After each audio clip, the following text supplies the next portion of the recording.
Shalom Ibu Bapa, para sahabat yang terkasih.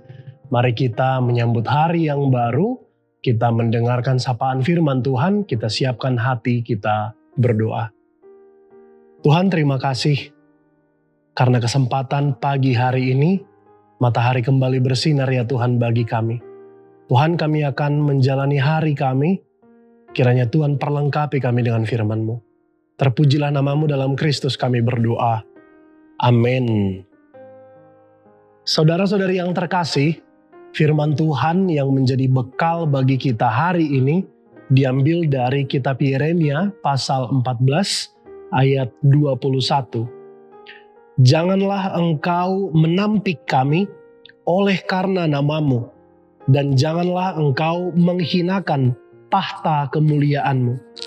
Ingatlah perjanjianmu dengan kami, janganlah membatalkannya.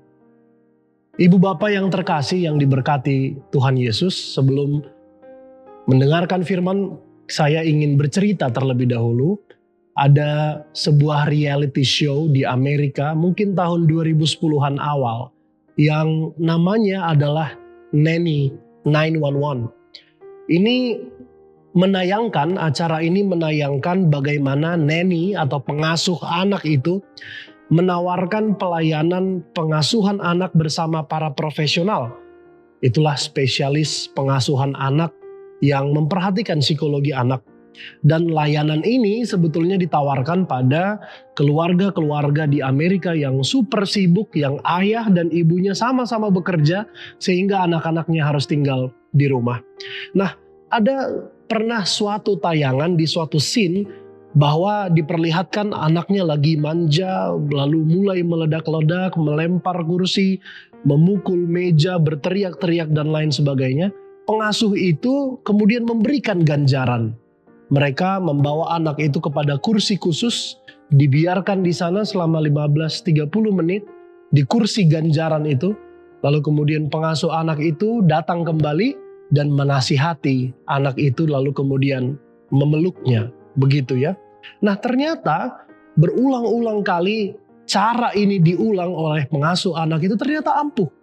Anak itu kemudian semakin tenang, lalu semakin teratur sikapnya dan tidak meledak-ledak lagi selama sebulan diperlakukan, diajari, didisiplinkan demikian. Nah, Ibu Bapak, dalam perikop kita ini berbicara juga soal ganjaran, soal disiplin dari Tuhan kepada bangsanya Israel. Pada waktu itu diceritakan terjadi musim kering di Yehuda. Hasil bumi semakin sedikit, binatang peliharaan kelaparan, kehausan. Para warga menangis mengerang agar Tuhan sekiranya sudi menurunkan hujan. Tetapi kemarau berkepanjangan ini datang sebagai sebuah ganjaran, sebuah disiplin dari Tuhan, karena bangsa itu pada saat itu mendengar nubuatan nabi palsu yang mengajak mereka untuk tidak setia kepada Tuhan. Ibu Bapak yang terkasih dalam Kristus Yesus, dari perikop ini, dari ayat ini kita merenung dan belajar yang pertama, bahwa Tuhan memperhatikan tindak tanduk kita manusia. Disiplin itu bukan tanda benci. Ganjaran adalah bukti kasih sayang, bukti kepedulian, dan bukti perhatian. Mungkin kita bisa segera menyanggah ya dengan berkata, sayang apa kalau menyiksa? Tetapi jauh lebih luas dan lebih dalam daripada itu, Tuhan ingin orang Yehuda belajar. Tuhan ingin kita mengevaluasi diri atas kesalahan-kesalahan kita di masa lampau. Lalu kemudian poin kedua yang bisa kita pelajari adalah Tuhan ingin kita bergantung kepadanya, meminta kepadanya, bermohon kepadanya dengan segala hormat dan segala kerendahan hati kepada Tuhan. Seperti Yeremia yang memohon kepada Tuhan di ayat ini. Dan di ayat berikutnya Yeremia terang-terangan meminta hujan lebat kepada Tuhan. Di sana kita bisa lihat ada rasa kepemilikan. Tuhan ingin kita menjadi dekat dengan Dia. Kita jadi kepunyaan Dia dan Dia jadi kepunyaan kita. Amin. Mari kita berdoa.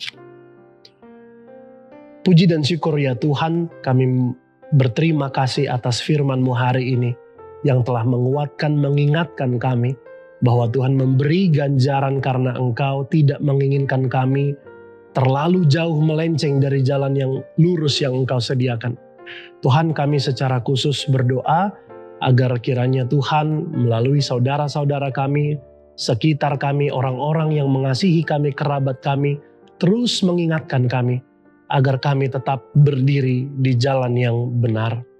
Tuhan, kami juga mendoakan saudara-saudara kami yang mungkin dalam keadaan sakit, baik yang di rumah ataupun yang di rumah sakit, kiranya Tuhan yang sembuhkan dan pulihkan.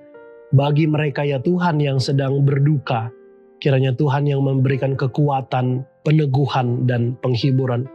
Kiranya sukacita dapat mendahului langkah kami pada pagi hari ini ya Tuhan, dan motivasi dan semangat Engkau curahkan kepada setiap kami yang mendengarkan firman-Mu. Terima kasih Tuhan, terima kasih, terpujilah nama-Mu di dalam Kristus Yesus. Kami telah berdoa dan mengucap syukur. Amin.